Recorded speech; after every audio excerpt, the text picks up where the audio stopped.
People often assume that by the time you reach my age, your life has settled into neat little memories, some faded, some sharp, all of them safely tucked away. But that's not true. At 78, I've learned that the past doesn't disappear. It waits. Patiently. Quietly. And sometimes, it returns when you least expect it. My name is Lucinda Marlowe, and for most of my life, I believed my mother died when I was 8 years old. That's what my father told me. That's what everyone told me. I grew up holding onto a single, blurry memory of her, sunlight in her hair, a warm laugh, and the faint scent of lavender. But 2 months ago, everything changed. It started on an ordinary Sunday morning. I was watering the roses in my backyard, the same garden I've tended for 3 decades, when my grandson found an envelope wedged under an old wooden plank near the shed. The paper was yellowed and brittle, the ink faded. But the name written in looping, elegant handwriting stopped my heart, for Lucinda, when she is old enough. My mother's handwriting. My knees nearly gave out. I hadn't seen that handwriting since childhood, but every curve and curl felt like her voice whispering my name. I opened it with trembling fingers. Inside was a letter, and a small photograph. The letter was short, barely a few lines. Lucy, if you are reading this, then something kept me from coming back to you. Please know I never wanted to leave. You must find the truth, but be careful who you trust. No signature. No date. Just those haunting words. But it was the photograph that sent chills down my spine. It was of my mother, alive, smiling, holding my hand in front of our old house. But in the corner of the picture, partially hidden behind a tree, stood a tall figure. Blurry. Watching. I never noticed him as a child, but now, I couldn't unsee it. I showed the picture to my grandson. I don't recognize that man, I whispered. But I feel like I should. He frowned, zooming in on the shadowy figure. Grandma, was this before she died? The question hollowed my chest. Before she died? The letter said if something kept me from coming back. Not if I died. If something kept me. My hands trembled. Maybe she didn't die at all, I whispered. Maybe she disappeared. And as the truth settled inside me, heavy and shocking, something else happened. My phone buzzed. A text from an unknown number. Stop searching. My blood ran cold. No one, absolutely no one, knew I had found the letter. Rehook. But that anonymous message was only the first warning. Someone out there knew the truth about my mother. And they were determined to keep me from uncovering it. The message, stop searching, echoed through my bones long after the phone stopped vibrating. At first, I wanted to believe it was some cruel prank. Wrong number. Spam. Anything but what it felt like, a warning. But deep down, I knew better. My mother's letter, hidden for nearly 7 decades, was never meant to surface easily. If she had written those words, it meant she was afraid. And if someone didn't want me digging, it meant the truth still had teeth. That night, I barely slept. My mind kept circling back to the blurry man in the photograph. Something about the angle of his shoulders, the way he stood, still, watching, triggered a faint memory. A smell of cigar smoke. Heavy boots on wooden floors. A voice I couldn't quite reach. The next morning, I decided to visit someone who might know, Mr. Harold Finch, the oldest neighbor still alive from my childhood street. He was 92 and sharp as a tack, sharper than most men a quarter of his age. When I knocked on his creaky front door, he answered with a surprised chuckle. Well, if it isn't little Lucy Marlowe, he said, using the nickname only people from the old neighborhood remembered. It's been a long time. I held onto the photograph tightly. Mr. Finch, I need your help. It's about my mother. And they were determined to keep me from uncovering it. The message, "Stop searching," echoed through my bones long after the phone stopped vibrating. At first, I wanted to believe it was some cruel prank. Wrong number. Spam. Anything but what it felt like, a warning. But deep down, I knew better. My mother's letter, hidden for nearly 7 decades, was never meant to surface easily. If she had written those words, it meant she was afraid. And if someone didn't want me digging, it meant the truth still had teeth. That night, I barely slept. My mind kept circling back to the blurry man in the photograph. Something about the angle of his shoulders, the way he stood, still, watching, triggered a faint memory. A smell of cigar smoke. Heavy boots on wooden floors. A voice I couldn't quite reach. The next morning, I decided to visit someone who might know, Mr. Harold Finch, the oldest neighbor still alive from my childhood street. He was 92 and sharp as a tack, sharper than most men a quarter of his age.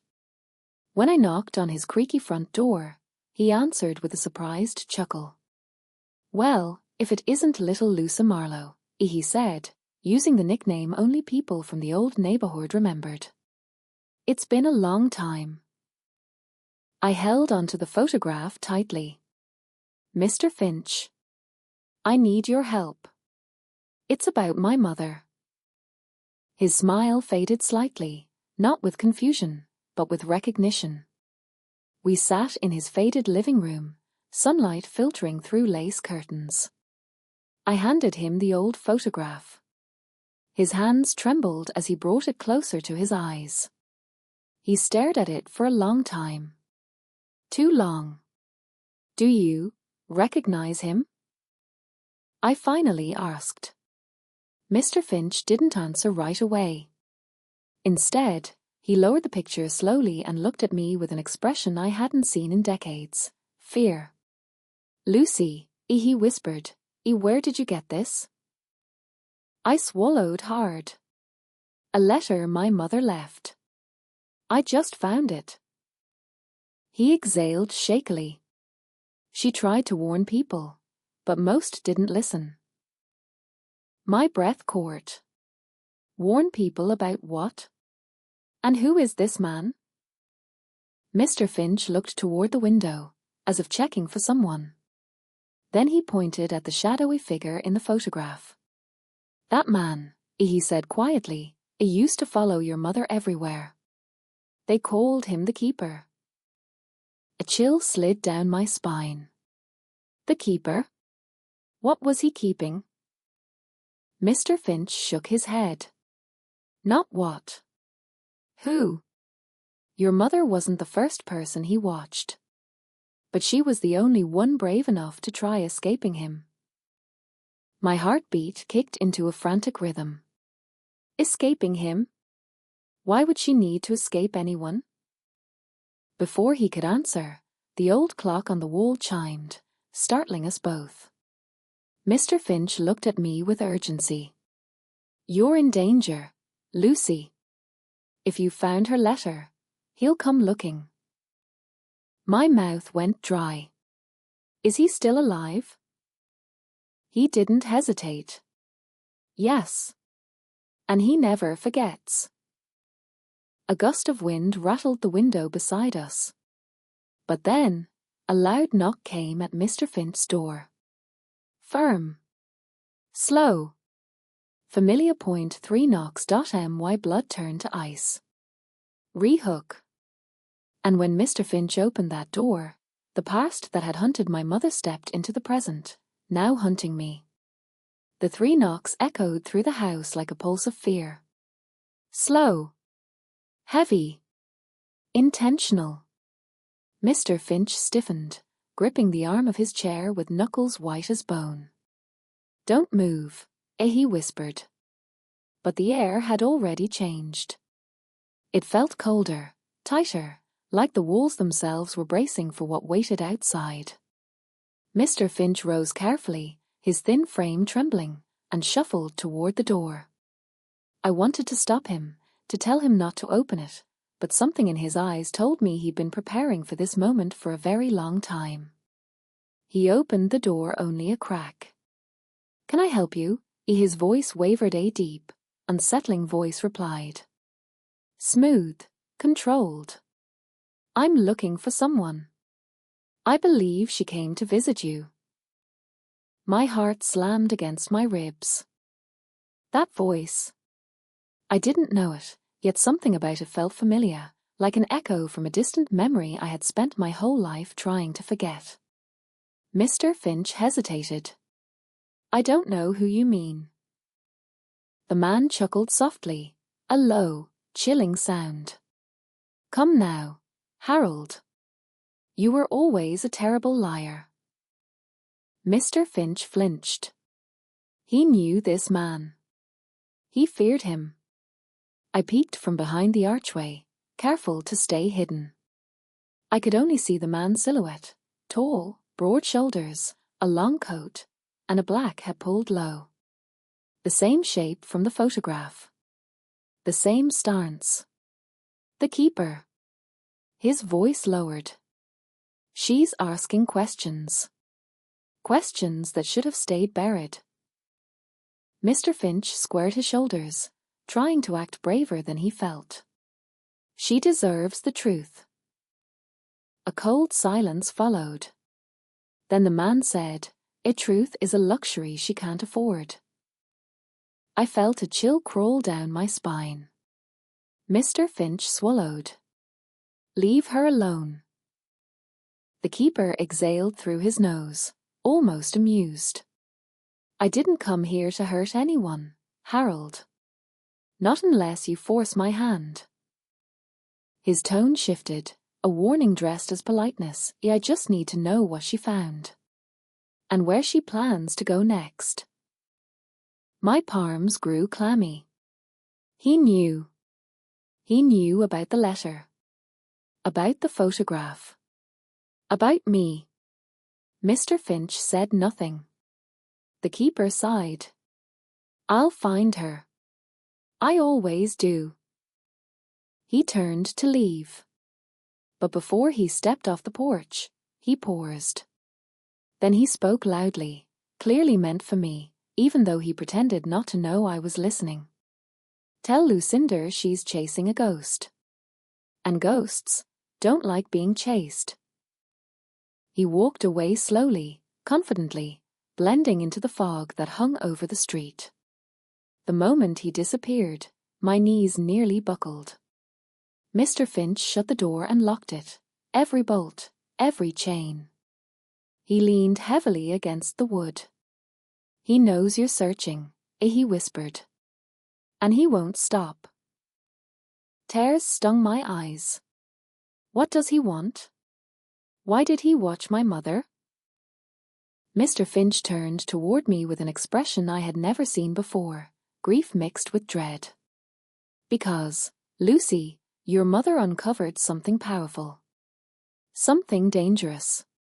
Something he was determined to control." I stepped closer. "What was it?" Mr. Finch hesitated, his voice trembling. "Your mother found out the truth about your father." The room spun. My father? What truth? But before he could finish, the house phone rang sharply, slicing through the tension. Mr. Finch's face went pale. "No," he whispered. "Not now." Rehook. When Mr. Finch answered that call, the voice on the other end revealed a secret about my father, one that shattered everything I thought I knew about my family. The phone's shrill ring sliced through the tense silence, sending a jolt through both of us. Mr. Finch stared at it like the sound itself carried danger. His hand trembled as he lifted the receiver to his ear. Hello," he whispered. A long pause. Then a voice, deep, calm, and unmistakably familiar, filtered through the line. Even without hearing the words clearly, I felt the hair on my arms rise. It was him, the keeper. Mr. Finch's fingers tightened around the phone. "Don't call here." The voice on the other end said something too soft for me to hear, but whatever it was made Mr. Finch's face twist with fear. He finally managed to speak. "No. She doesn't know. Not yet." My stomach dropped. "She doesn't know what?" Mr. Finch listened again, then whispered, "Yes. I understand." A beat later, he slammed the receiver down, his chest rising and falling in shallow breaths. I rushed toward him. "What did he say? What doesn't he want me to know?" Mr. Finch sank into his chair like the weight of the past had finally crushed him. "Lucy, your father wasn't the man you think he was." My heart thudded painfully. "What do you mean?" He rubbed his face with shaking hands. "Your mother never died, Lucy. She ran. She ran because she discovered who your father truly was, and what he was involved in." I felt the world tilt beneath me. My father was a kind man. A quiet man. "That's why it worked," Mr. Finch whispered. He hid behind that gentleness. Behind that quiet smile. I shook my head. "You're wrong." He reached for my hand. "Your mother told me everything before she vanished. She trusted me. She left Lucy because she feared your father more than anyone else." The words punched the air from my lungs. No. No, he would never. But something inside me trembled. A memory floated up from the depths of childhood, a night I had forgotten, or maybe been forced to forget. My mother shaking me awake. Her whisper, "Don't make a sound, Lucy." Her frantic eyes. The footsteps downstairs. The argument. The crash. Had I blocked that out, or had someone made me forget? I stared at Mr. Finch, my voice breaking. What was my father involved in? He swallowed hard. There was a group, a secret syndicate. They were small but powerful. They controlled certain people, certain information. Your father handled their finances. And the keeper, he enforced their rules. The room felt colder. Are you saying my father was part of, or them? Mr. Finch nodded.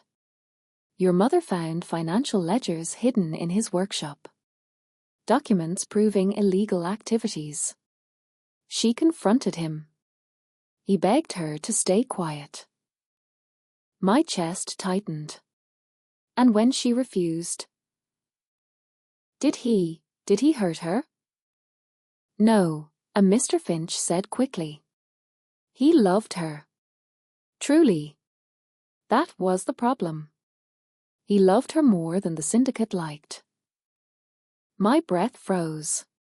So, what happened to her? Mr. Finch looked toward the window, fear clouding his eyes. That's why the keeper is back. Whatever happened, he was involved. And he's here to make sure you never learn the truth. Before I could respond, a loud thud hit the side of Mr. Finch's house. Deliberate, violent, close. My blood ran cold. Mr. Finch whispered, he's not giving you a warning anymore. He's giving you a deadline. Rehook. And that night, when I returned home, I found something waiting on my porch. Something that proved the keeper wasn't just watching me. He had already been inside my house. By the time I reached my house, dusk had surrendered to night. The street lights flickered weakly, casting long shadows across my yard. My hands shook as I unlocked the gate, a part of me terrified that the keeper would step out of the darkness at any moment. But the yard was quiet. Too quiet. Then I saw it.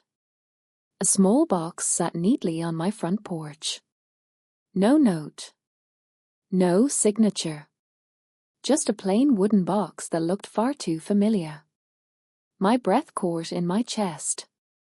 It was my mother's jewelry box. The same one she used to keep on her dresser.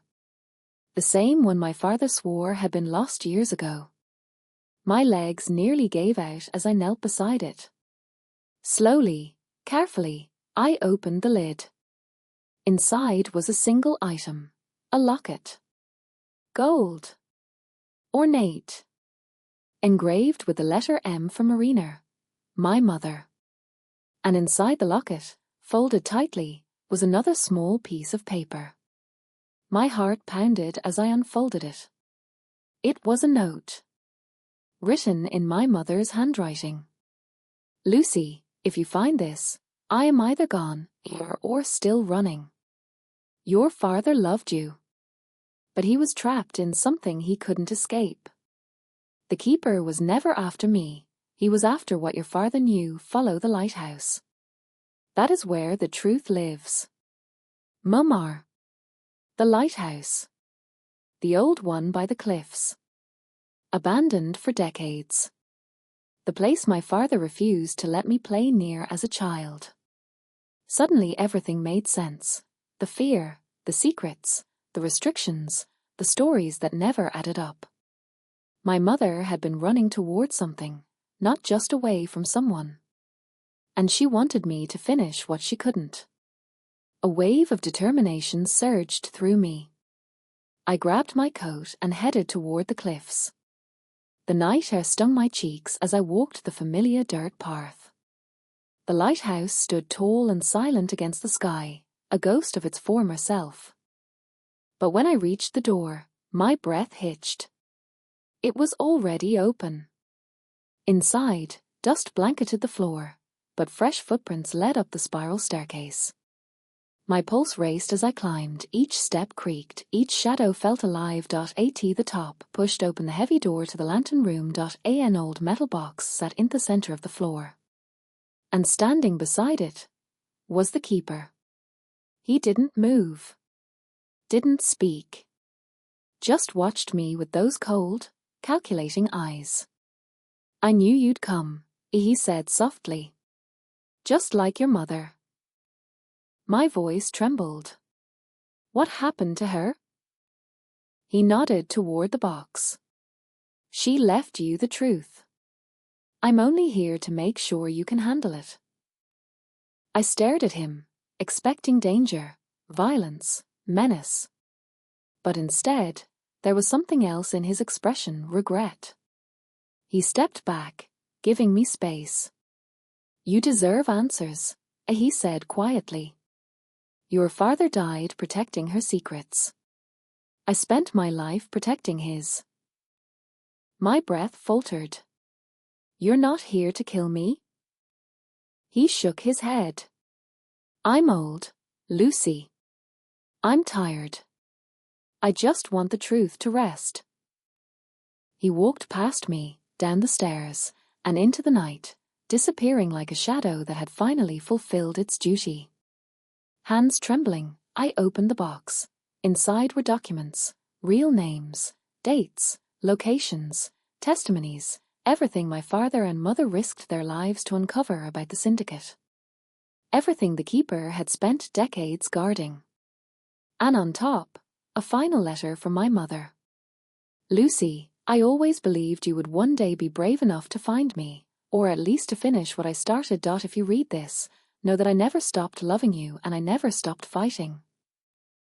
Tears streamed down my cheeks. All my life, I thought my mother abandoned me, but she had been fighting for me. Fighting for the truth, until the very end. That night, the past finally stopped chasing me because I stopped running. Final rehook, and even now, at 78, I still ask myself, if I follow the last clue in my mother's documents, will Ture find her?